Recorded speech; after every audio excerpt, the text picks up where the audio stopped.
హిందూ సంస్థల మీదన కుట్రలు ఎప్పటి నుంచినో జరుగుతున్నాయి. ఈ దేశం మీద దండయాత్రలు చేసి ఆలయాలు కూల్చారు, ఆలయాల మీద మసీదులే కట్టారు. ఆ తర్వాత కాలంలో హిందువులలో కులవారీగా చీల్చి, ఒకనాడు కులాలు ఎట్లా ఉన్నాయి, వృత్తిని బట్టి ఉన్నాయి. ఆ వృత్తులని కులాలుగా తయారు చేసినోడు బ్రిటిషోడు, వృత్తులకి కులం పేరు పెట్టినోడు బ్రిటిషోడు. అది ఆ తర్వాత కాలంలో ఇద్దరి మధ్యన నువ్వు నీకేంటి వాడికేంటి నువ్వు అట్లా విలువిస్తావు అంటూ బ్రాహ్మణులు రెచ్చగొట్టినోడు వాడే, ఓసీలని రెచ్చగొట్టడం, వీళ్ళని బీసీ అని ఎస్సీ అని చీల్చింది వాడే. ఈ చీలికల తర్వాతన జరిగినటువంటి అరాచకమే ఈ దేశంలో మత మార్పిడులు. వాళ్ళేమో దౌర్జన్యం చేసి మతం మార్చితే, ఆలయాలను కూల్చి గుళ్ళు కడితే, ఇక్కడేమో ఆలయాలను నిర్వీర్యం చేసి పల్లె ప్రాంతాలలో మత మార్పిడుల ద్వారా కథలు నడుపుకొచ్చారు. ఎవరైతే కష్టాల్లో ఉంటారో, నష్టాల్లో ఉంటారో, అనారోగ్యంలో ఉంటారో, ఆవేదనతో ఉంటారో వాళ్ళకి మా దేవుడి దగ్గరకు వస్తే పరిష్కారం అవుతుంది, మీ దేవుడి దగ్గర అయితే ఏమీ లేదంటూ పల్లె ప్రాంతాల నుంచి పట్టణ ప్రాంతాల దాకా పేదలవని మతం మార్చడంలో వీళ్ళు బాగా ఎదిగిపోయారు.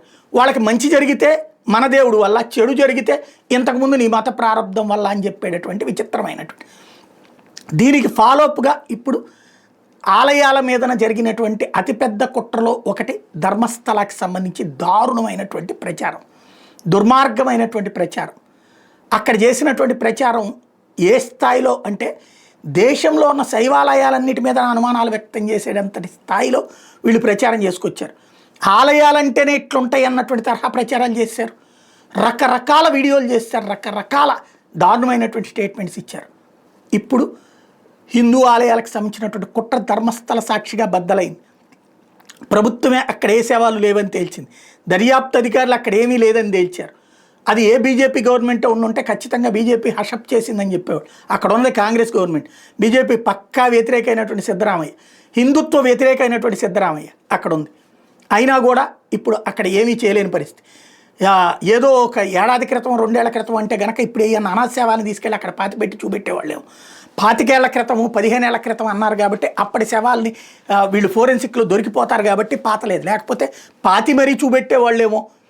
నాకైతే ఒక అనుమానం వచ్చింది ముందు, అక్కడ ఏమన్నా అతను ఎవరో హెగ్డే వాళ్ళ బ్రదర్ ఒక అతను కొంచెం దురుసుగా ప్రవర్తిస్తాడని చెప్పి అట్లా ఆ కారణంగా అక్కడ ఏమన్నా జరిగితే దాచిపెట్టారా, ఏ 4-5 మృతదేహాలు ఉండుంటాయేమో, దాంతో మొత్తం అది బయట పెట్టించడం కోసం ఇట్లాంటి ఉద్దేశం ఏమైనా చేస్తున్నారేమోలే అనుకున్నా. తీరా చూస్తే అక్కడ ఏమీ జరగలేదు. ఈలో ప్రచారం ఏం చేశారు, ఆ గుడికి వచ్చిన ఏ మహిళ తిరిగి వెళ్ళలేదు, ఏ యుక్త వయస్కురాలు తిరిగి వెళ్ళలేదు. ధర్మస్థలకు రావడం అంటే అక్కడతో ప్రాణాలు కోల్పోవడమే. ఇది ప్రచారాలు చేసుకొచ్చింది.